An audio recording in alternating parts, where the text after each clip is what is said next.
Hundreds of thousands of World War II and Korean War veterans pass away every year. Those vets returned home and quietly went about their lives on farms, in factories. They didn't ask for thanks. But now there's a group working to provide that by taking them to Washington, D.C. and the memorials built to commemorate their sacrifice. WSBT 22's Zach Crenshaw had the opportunity to go on a Northeast Indiana honor flight. And Zach, this trip was a first for our area. Yeah, it was the 18th honor flight from Northeast Indiana, but the first to include Korean War veterans. That's because the nonprofit has been giving priority to the men and women who served in World War II. Their mission is simple: give our local veterans a day they will never forget, as a small thank you for all they've given us.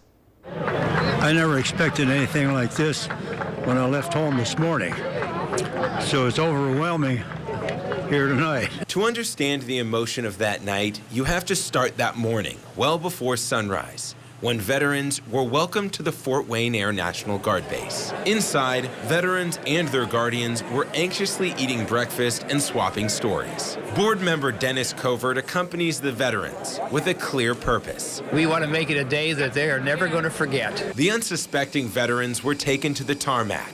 Waiting there, community members, American flags, and brothers in arms. As the last veteran was wheeled on, it was wheels up. When they arrived at the gate in D.C., it was a celebration. There was dancing, surprise reunions, and strangers stopping in the busy airport just to clap. Thank yous are wonderful. And there's still people in this country that care for us. After the airport, it was the interstate, where a motorcycle police escort cleared the way. When they arrived at the mall, it wasn't the Lincoln Memorial or the Washington Monument they were rushing to. Instead, it was the Korean War Memorial, in which the majority of the flight's veterans served. Guys like Tom Cook. They drafted us for 2 years. If you served in Korea, they knocked 3 months off.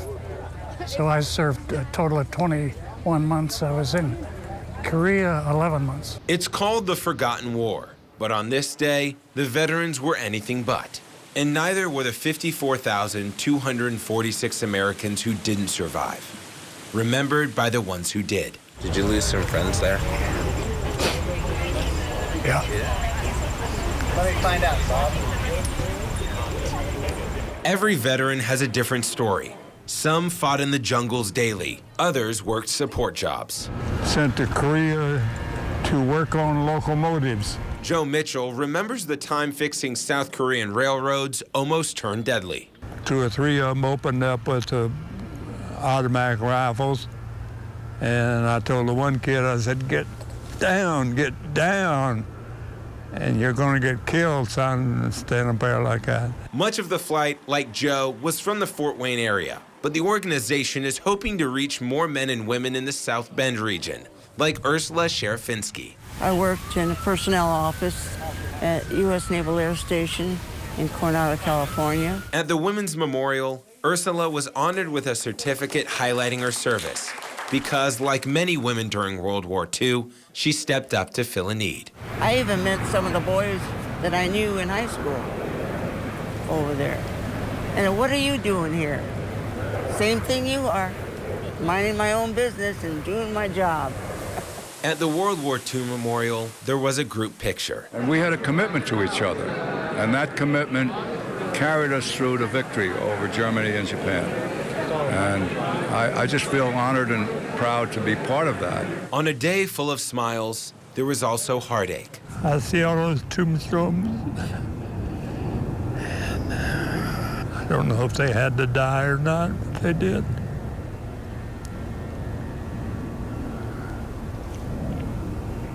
War is a hell of a thing, and that's the results of it is what you see out there. There's a sea of head markers out there.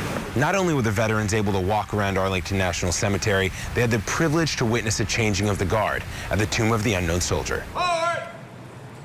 Forward! Witnessing the changing of the guard,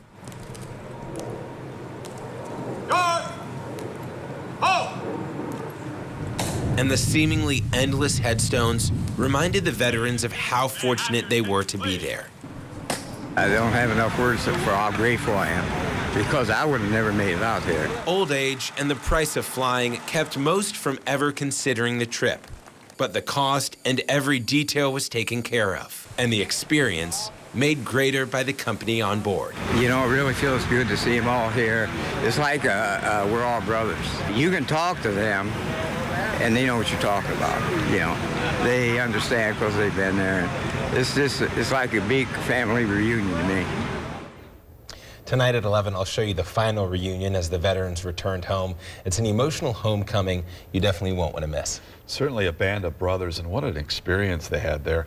You mentioned the Northeast Honor Flight. They're actually looking for veterans in our area. Yeah, that's right. Because the operation is headquartered in Fort Wayne, and that's where they fly out of, the group knows it's less known up in the South Bend area, so they're hoping to have more veterans here sign up for future flights. If you know somebody, we have information on our website, WSBT.com. Just click on this story, and they're really looking to get, you know, the World War II vets that are here on that flight, you know, before they're not here any longer, unfortunately. The fact that this group makes it as effortless as possible for them to be able to make that trip. And a lot of them, yeah, struggle to get around in wheelchairs, Right. etc. And they just take care of every detail. And it's a day that those veterans Makes said, it possible for them to you do know, it. was on their bucket list. Yeah. It was great. What an experience. Yeah. Zach, thank you. You know,